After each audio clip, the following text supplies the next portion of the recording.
এজন্য যদি মুসলমান মায়ের ঘরে জন্ম নাও তো এখন আর রাতে গিয়ে ঘুমায়ও না, আজকের রাতে সেজদা দাও। যদি মায়ের পবিত্র রক্ত পবিত্র দুধ পান করে দাও,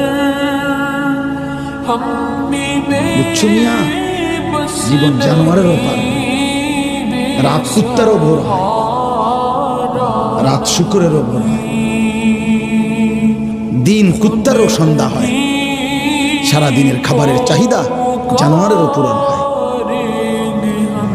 ঘুমের চাহিদা জানোয়ারেরও পূরণ হয়, থাকার ব্যবস্থাপনা কুত্তাও কোনো জায়গায় বারান্দার মধ্যে রাস্তার কোনো কিনারায় শুয়েই থাকে, একখানে না একখানে পার হয়ে যায়। জীবন একভাবে না একভাবে পার হয়েই যায় আব্বা, আখেরাত পার হবে না বাপ, আখেরাত পার হবে না আব্বা। অস্থিরতার কারণে আমরা বললাম কষ্ট পাইবা, হাসলে কিংবা কাঁদলে, সুখে কিংবা দুঃখে মৃত্যু হয়ে যাবে, মরেই যাব আজ কিংবা কাল।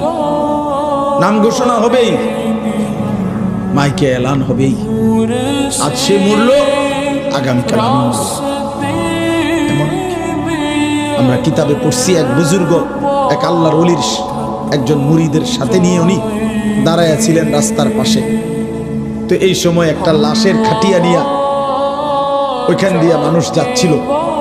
তো ওনার মুরিদ ওনার সাহেব পিসা হুজুরের সামনে বলতেছিল, ওই আল্লাহওয়ালার সামনে, যে ইন্না লিল্লাহি ওয়া ইন্না ইলাইহি রাজিউন। আহারে কার জানি লাশ, আহারে কার জানি জানাজা, সে বলছিল আর কি।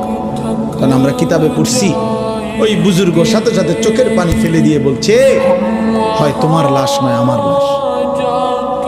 মানে এটা ভাবো, আজ হয়তো তার লাশ, আগামী দিন আমার লাশ, তারপর দিন তোমার।